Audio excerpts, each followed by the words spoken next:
Herkese merhaba, ben İlkay Aydın. Bilgim dahilinde her telden içerik üretiyorum. Bugünkü konumuz Agatha Christie. Tam adı Agatha Mary Clarissa Miller Christie Malone olan Agatha Christie 15 Eylül 1890 yılında doğdu. İngiliz yazar, polisiye edebiyatının en önemli isimlerinden biri ve Belçikalı dedektif Hercule Poirot karakterinin yaratıcısıdır. Mary Westmacott takma adıyla aşk romanları da yazmıştır. Ancak asıl ününü yazdığı 80 dedektif romanına ve West End tiyatrolarında sahnelenen oyunlarına borçludur. Kısa öyküleriyle birlikte 79 aslen 79'dur bu. 79 tane roman ve kısa öyküsü bulunmaktadır. En bilindik eserleri Nil'de Ölüm, 10 Küçük Zenci, Doğu Ekspresi'nde Cinayet, Bridge Masası'nda Cinayet, 5 Küçük Domuz, Ölüm Sessiz Geldi, Evans'a Neden Sormadılar, 3 Perdelik Cinayet gibi çok satan romanlarıdır. Bildiğim kadarıyla hikayelerini oluştururken öncelikle sonunu yazdığı söylenir.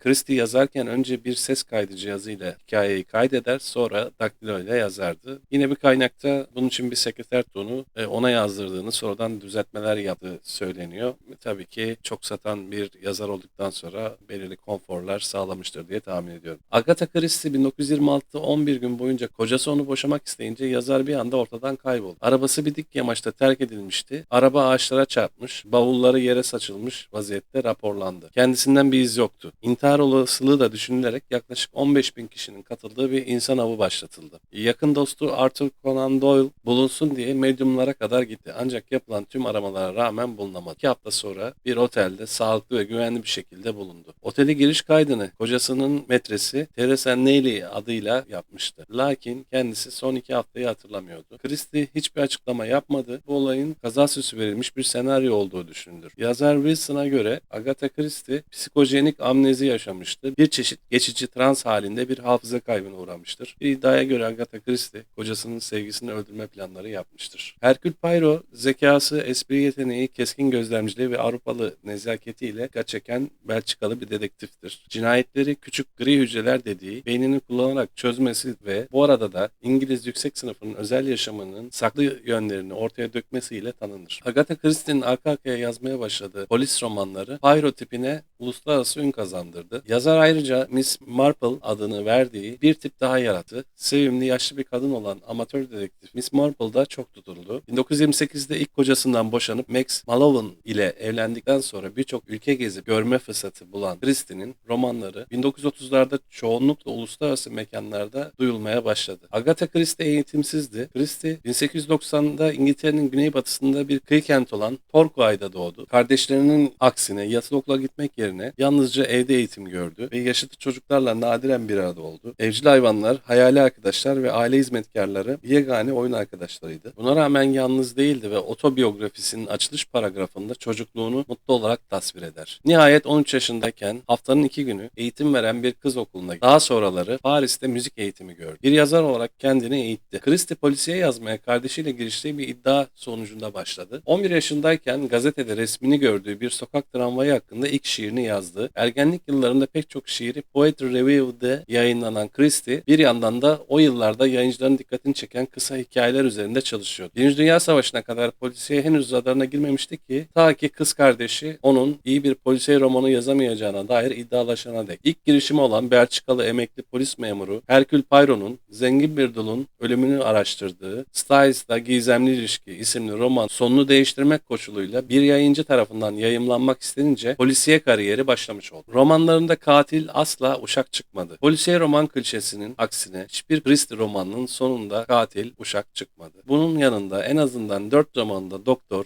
İkişer kez de politikacı, bakan, aktör, asker, öğretmen, ev hanımı ve polis memurlarına cinayet işlettirdi. Birinci Dünya Savaşı sırasında eczacı olarak çalışması sırasında öğrendiklerinin de payıyla söz konusu cinayetlerin çoğunda maktul katil tarafından zehirlenmişti. Zaten romanlarında en meşhur zehir de arseniktir.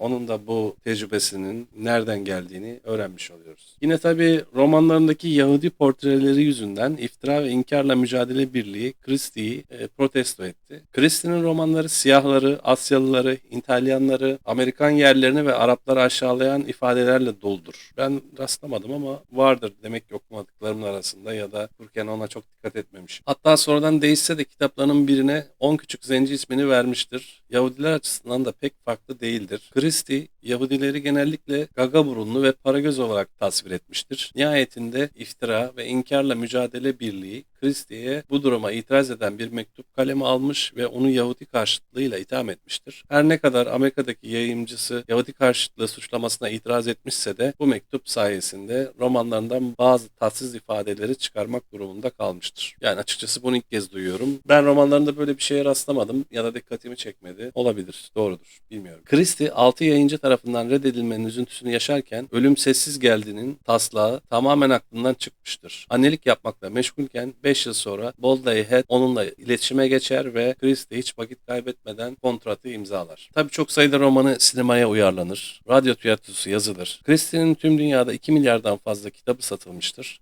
Shakespeare'in kitapları ve İncil'den sonra en çok Christie'nin kitapları satılmıştır. Agatha Christie'nin kendi büyükannesinin Miss Marple karakteri üzerinde büyük etkisi vardır. Lüks Doğu Ekspresi ile yurt dışı seyahati yapan zenginleri misafir etmek amacıyla inşa edilen İstanbul'daki Pera Palace Oteli'nin Christie'nin Doğu Ekspresi'nde cinayetine ilham kaynağı olduğuna inanılır. Yani bu romanı orada yazdığı söylenir. Christie mükemmel bir piyanist ama sahne korkusu yüzünden kariyer yapamadı. Agatha vefat ettiğinde kocası Max Mallowan hayata keyifle ilham veren, hayal gücü kuvvetli, yaratıcı bir zihnin yanında huzur içinde yaşamanın ne demek olduğunu bilen çok az erkek vardır diye bir sözü olmuştur. Agatha Christie İstanbul seyahatlerinde sıklıkla Pera Palace Oteli'ni tercih ederdi. Burada belirli bir odası bile olan Christie hayatının bir döneminde tam 11 gün boyunca kayboldu ve ölümünün ardından tutulan bir medyum bu kayıp 11 günün Pera Palace Otel'le alakalı olduğunu söyledi. Peki Pera Palace ile Agatha Christie arasındaki bağlantı neydi? Günümüzde Agatha Christie odası olarak bir müze oda hizmeti veren 411 nolu